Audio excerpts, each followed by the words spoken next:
On August 12, 1939, the Soviets proposed a defensive pact with Britain, France, Poland, and other Eastern European states. As part of it, Russia sought permission to move troops through Poland if necessary. The film's telling of the basic background to the Nazi-Soviet conflict is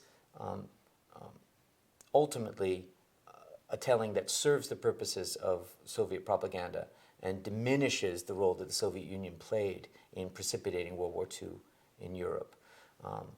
The film gives us a perspective on arguably the second, I would say, the second most important diplomatic document of the 20th century in Europe, and that is the Nazi-Soviet non-aggression treaty of August 1939 that ultimately allowed for World War II in Europe to begin. We're told in the film that this non-aggression treaty was a tactical decision made by Stalin to buy time. He knew that there would be war with Hitler. The film sets up the ideological enmity, ideological hostility between the Nazi regime and the Soviet Union that was an important part of the story of these states in the 1930s. Stalin is making this pact with Hitler really as a way of buying time. He knows that the Nazis will turn their war machine to the east. Hitler has been writing about these things for years. The east is the region of Lebensraum. The east is where the German Empire will grow. The Slavs are Untermenschen, subhumans, people to be ruled or destroyed. The film allows us to believe that there was nothing but Stalin's own calculation of sort of Soviet national interest in the arrangement with Hitler. But in fact, there was a much more complicated calculation of Soviet national interest on the Soviet side of this arrangement that saw the opportunity of a treaty with Hitler for expanding the borders of the Soviet Union. We're not told in this film of the secret protocols that went along with the Nazi-Soviet pact that allowed for Eastern Europe to be carved into two spheres of interest, a Nazi sphere in the west and a Soviet one in the east. The pact gave the Nazis the green light for invading Poland from the west, but the assumption was that Soviets would quickly follow with an invasion from the east, and that the Baltic states, as well as Finland and parts of what was then Romania, would fall within the Soviet sphere. What we're not told in the war, what we are not told in the film is that within 2 weeks of the German invasion of Poland from the west, the Soviets invaded the country from the east, and shortly thereafter they used threats of invasion to obtain concessions from the Baltic states and ultimately positioned Red Army forces in advanced bases in those territories. And there's absolutely no mention made at all of a winter war with Finland that the Soviets fought between very late 1939 into early 1940 to drive back the Finnish borders and take new territory north of Leningrad. So the beginning of the conflict between the Nazis and the Soviets is set up in a way that really distorts the historical record. We should be clear that Stalin was as much to blame for igniting World War II in Europe as Hitler. The secret protocols of the Nazi-Soviet non-aggression treaty, or what's popularly known as the Molotov-Ribbentrop Pact, were not made public until the Perestroika period, until the period following Brezhnev, until the period of openness led by a new Soviet premier, Mikhail Gorbachev, so the mid-'80s.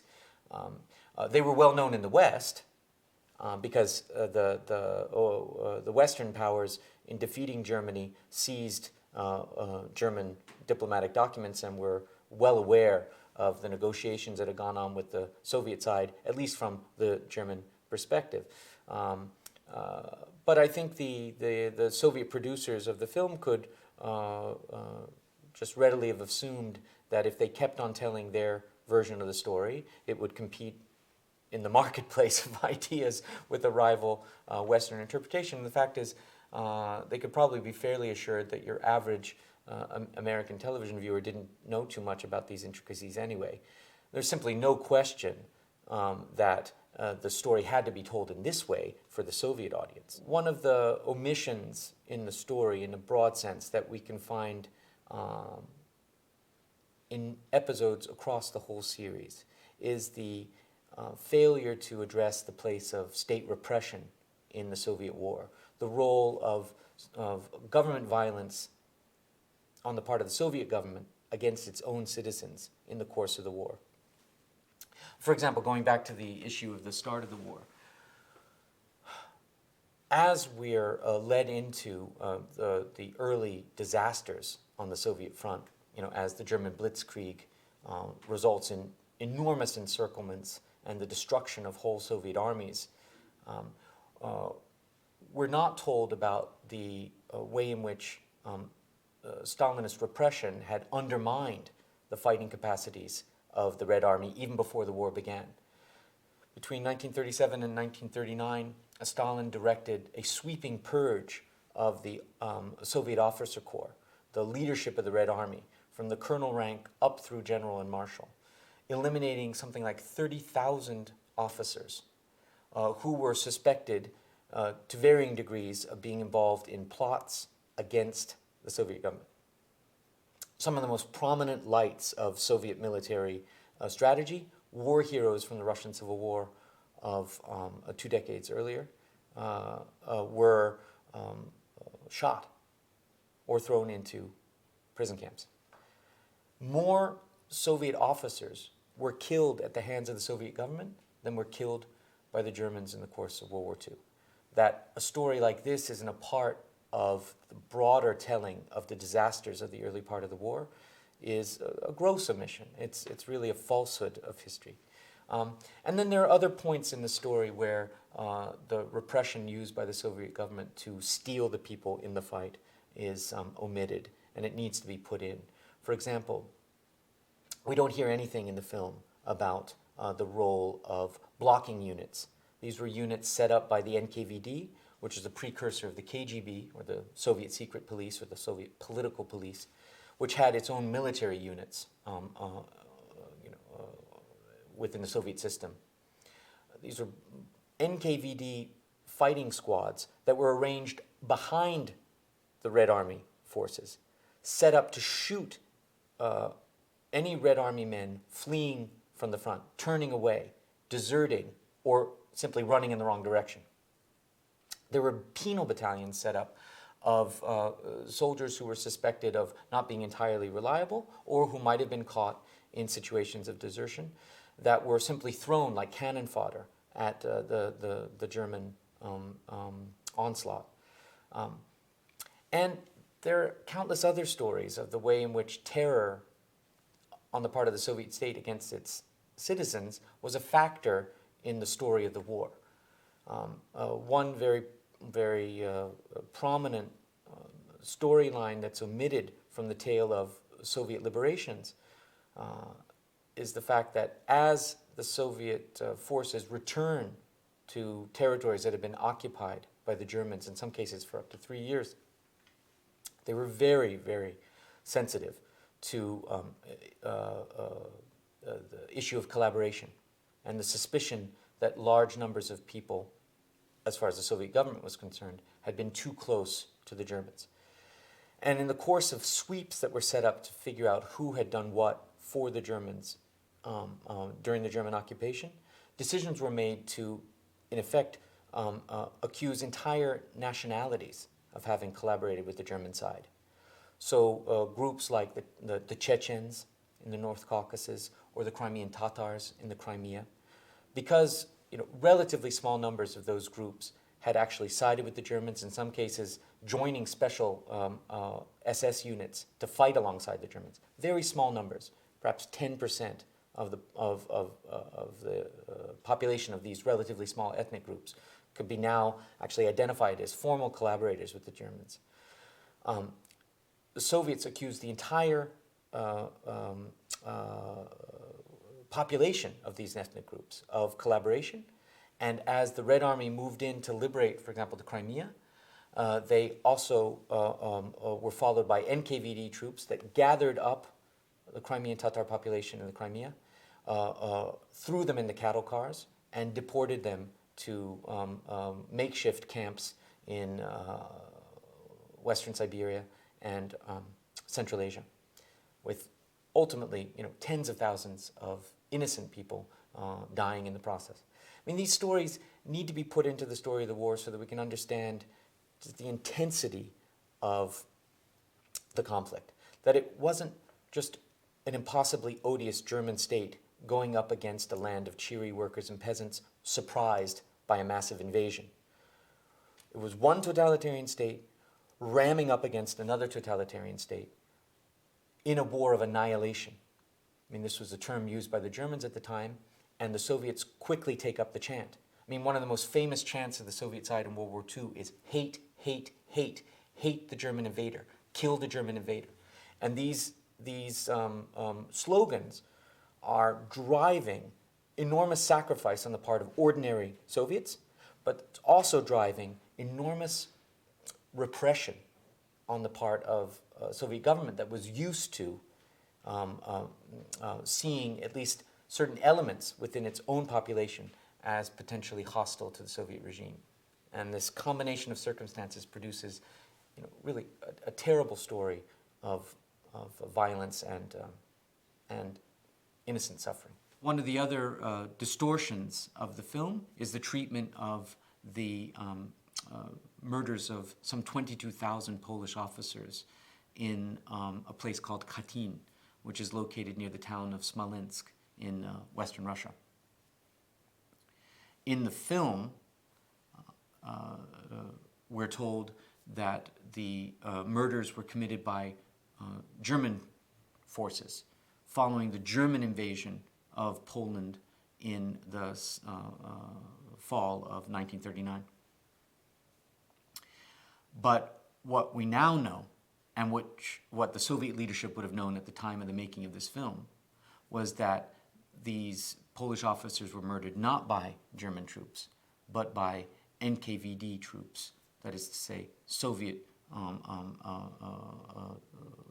political police troops, because they were identified by the Soviet regime as potential ideological enemies. Some of them were career officers serving in the Polish army. Many more were conscripted into the army at the beginning of the war, mobilized into the army. But they were educated folks. They were professional people, writers, journalists, lawyers, accountants, college professors. They represented, from the Soviet perspective, elements that couldn't be trusted to go along with the Sovietization of Poland that was unfolding at the time of the Soviet occupation. So a brutal decision was made to simply execute these men, and they were killed by the thousands, executed in front of open pits, shot in the back of the head. When the Germans rolled into Western Russia, they found these graves, and they quickly publicized the murders as full proof of the crimes of the Soviet state. At this point, the Nazis and the Soviets were in a war to the death. This was a useful propaganda tool for the Nazis to point out the savagery of their enemy to the world. But then when the tide of the war turns and the Red Army comes back to these places, they re-exhume, open up these mass graves again, and they show to the world that, in fact, it wasn't the Soviets who shot these Polish officers, but it was the Nazis. And in the film, we're actually led through scenes of delegations, including delegations of forensic scientists, examining the remains of the bodies and seemingly pointing to the fact that they were shot in the back of the head as full proof that they were shot by Nazi executioners. But Soviet executioners shot people in the very same way. So, this is a terrible, terrible falsehood that obviously the Soviet government couldn't have allowed to be revealed at this time, because they were concerned with maintaining the legitimacy of their war against the Nazi totalitarian state, and they were also concerned with underscoring the legitimacy of their power over post-war Poland, which was then a member of the Warsaw Pact, a member of the Soviet bloc in a more general sense, and in which tens of thousands of Soviet troops were stationed at the time. I don't think it's terribly useful to go down the path of figuring out which of these two regimes was worse, but it's very important in the telling of the story of the war to let our audiences understand the way in which these two totalitarian regimes were inclined to use similar tools of repression to win the war and to serve their ideological purposes. If we leave that story out, then we leave out some of the explanation of the scale of suffering that unfolded on the Eastern Front. And in that sense, we do a disservice to all the people caught up in this war, the people who died as well as the people who survived. And so that, I think, now at a greater remove from these events and without the formal censorship required of the Soviet state, we can talk more openly about the possibility of seeing the war in its fullest terms and appreciating the simple tragedy of millions of people caught between two murderous state systems. Another interesting interpretation that we see in the film is a presentation of a kind of generalized Soviet suffering in the war that tends to diminish the place of the Holocaust against the Jews in the broader story of the German occupation. There's no question that in the story as told in the film, we're reminded of murders of Jews. One of the episodes tells in very evocative detail the terrible slaughter of the Jews of Kiev at a place called Babi Yar, gullies located then just on the outskirts of town. But by and large, as we follow the story of suffering in the film, we're always reminded that it was the Soviet population in general that suffered, and that this population included Jews.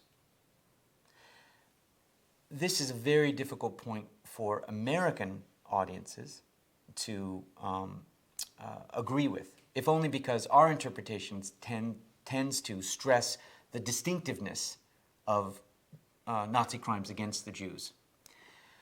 And I think it's important here too to take a more nuanced approach to the facts of the war. When the Germans invaded the Soviet Union, they identified Jews as an order of people to be destroyed.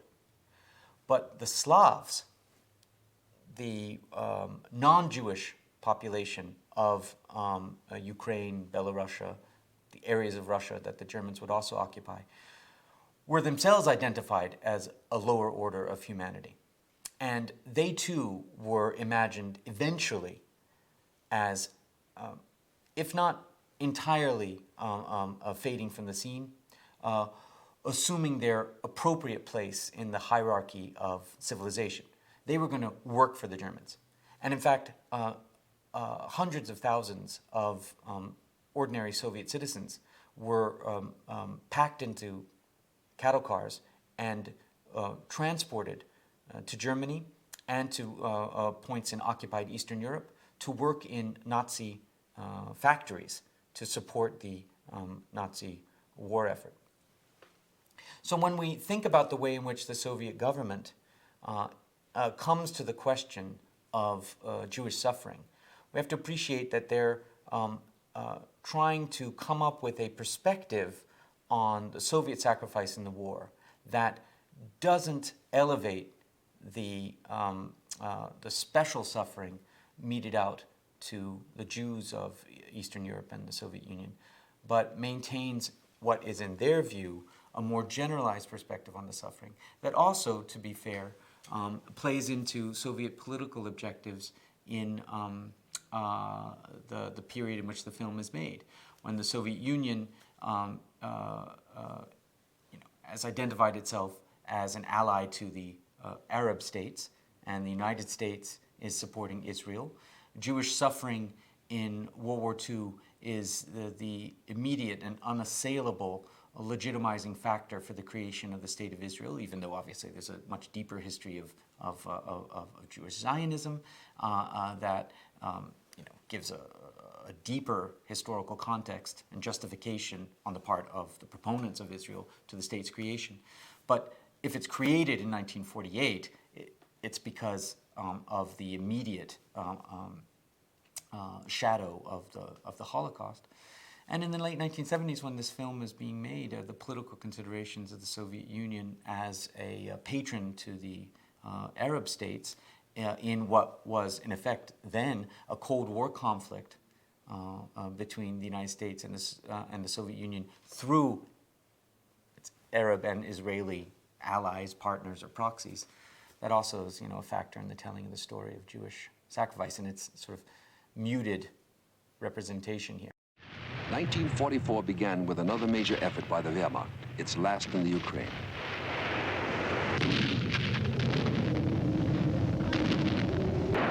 It began as a Nazi drive to re-establish themselves on the banks of the Dnieper. It ended with them trapped in a huge pocket, battered on all sides by the Red Army. One of the things we want to stress as we think about this film is its power as a historical document.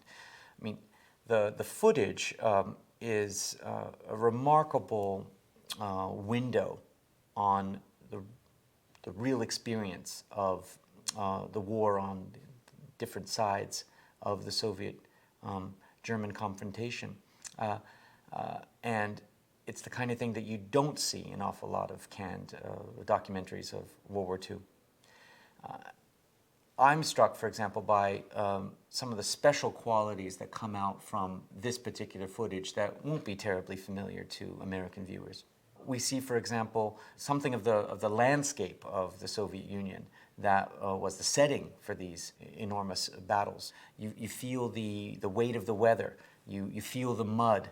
You see some of the curious contradictions of a war of two massive industrial powers going up against each other with the most advanced mechanized technology of their day,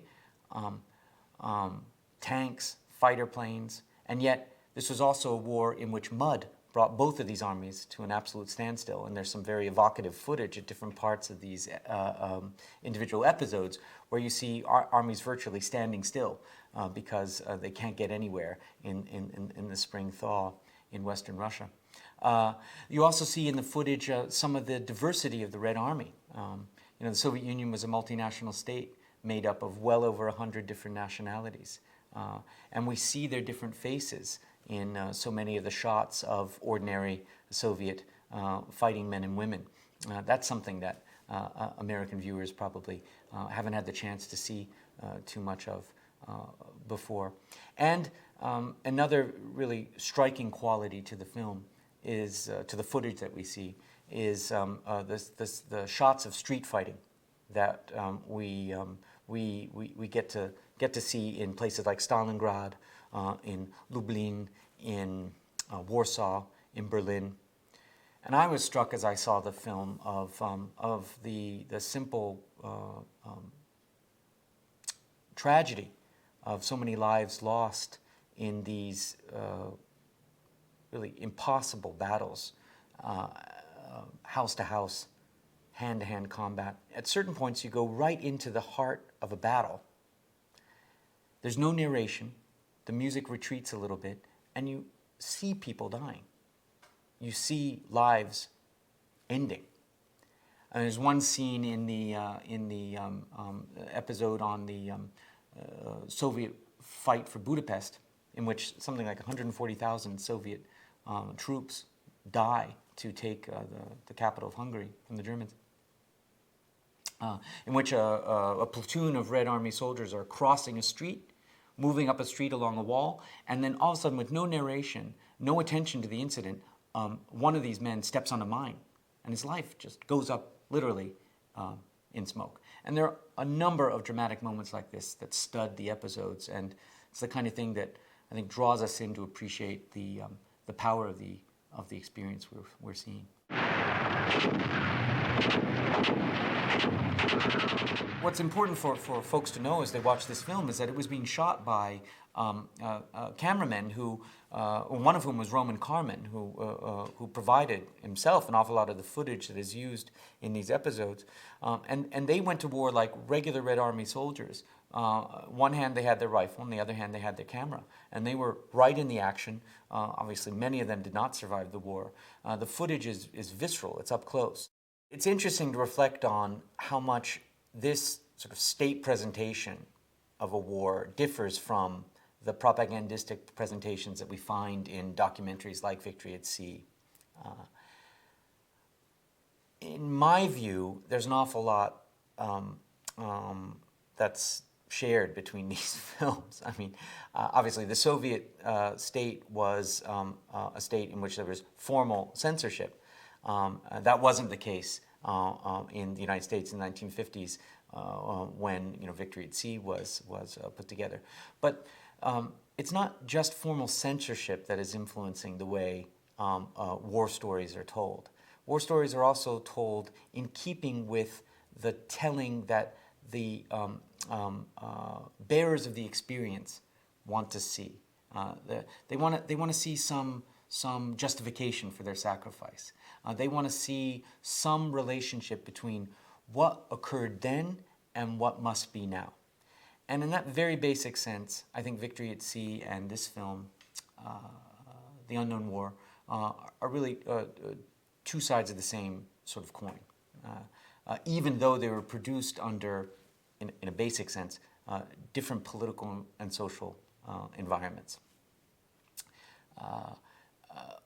By the same token, the Soviet presentation of the war was more false, if only because the Soviet public sphere didn't allow for any rival interpretations. In a sense, you could look at Victory at Sea, made in the early 1950s, and The World at War, made in the 1970s. The first film made in the United States, the second film made in Britain, separated by a generation, as two meditations upon the war by people who experienced the war differently at a different remove. In the first instance, by veterans of the war. In the second instance, by, in effect, their sons and daughters, the next generation. Each of those films speaks to its own time. In the 1950s, Victory at Sea was made as a film that was in effect justifying the American war against the Germans and the Japanese as a necessary war to set up the fight for freedom of the Cold War. That was then, obviously, the great issue of the day. The World at War, that was made in the mid-1970s, was set against the backdrop of the crisis of Vietnam, decolonization, the upheavals of the social upheavals and youth movements of the 60s and early 70s. It's a film that's actually put together in a very different way than Victory at Sea, and that presents the problem of war, I think, in a much more ambivalent way. There's a lot less cheerleading in The World at War than you find in Victory at Sea. But when we move all of this to a consideration of the Soviet context, what I think we've got to see clearly is that the cult of the war in Soviet society sort of froze the interpretation of the war. So that The Unknown War, made in 1978, sounds like it could easily have been made in the 1950s. And the only response to The Unknown War, the only interpretive rejoinder to the presentation of the war that comes out in this film, comes when the Soviet Union begins to, in effect, fracture and ultimately fall apart. Because the myth presented of the war is so integral to defining the Soviet regime that once you begin to poke and ultimately to pull apart that myth, you actually undo the legitimacy of the state itself. Today in Russia, the war remains a topic of popular consciousness. I mean, the memory of the war is still a vital factor in the way Russians think about their experience. But there no longer is a Soviet memory of the war because there no longer is a Soviet Union. In fact, there are rival versions, interpretations of the war all across what used to be Soviet space. So that the Estonians, Latvians, and Lithuanians see the war in one way, certain Ukrainians see it in a different way, Russians in a different way besides. And if anything, the current Russian political order is interested in, as much as possible, holding on to the enduring legacy provided by an older Soviet interpretation of the victory. Contemporary Russia is a much more democratic society than Brezhnev's Soviet Union. There are much richer opportunities for expressing your views. Most Russian citizens are free to travel. There's a lot more engagement with foreign societies. Russia today belongs to, world culture. It's intensely bound up in, what I would call a truly global experience. But the Russian government still holds to an interpretation of the war that favors a war of good against evil, and that is only grudgingly prepared to talk about the abuses of the Soviet system that seem to have played a part in the way the war was fought.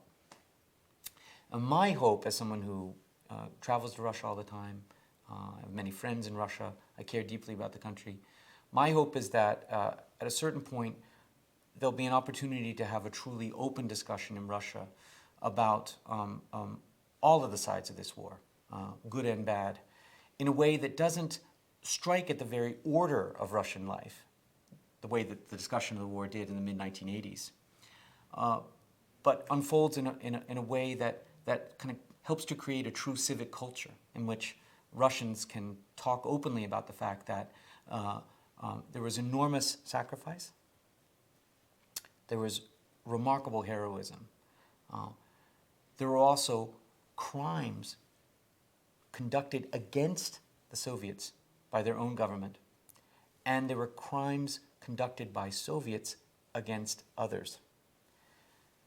That the war was a complicated, tragic time in which there's room to acknowledge both the sacrifice and the atrocity. And if we get to that point, then we'll have a truly honest reflection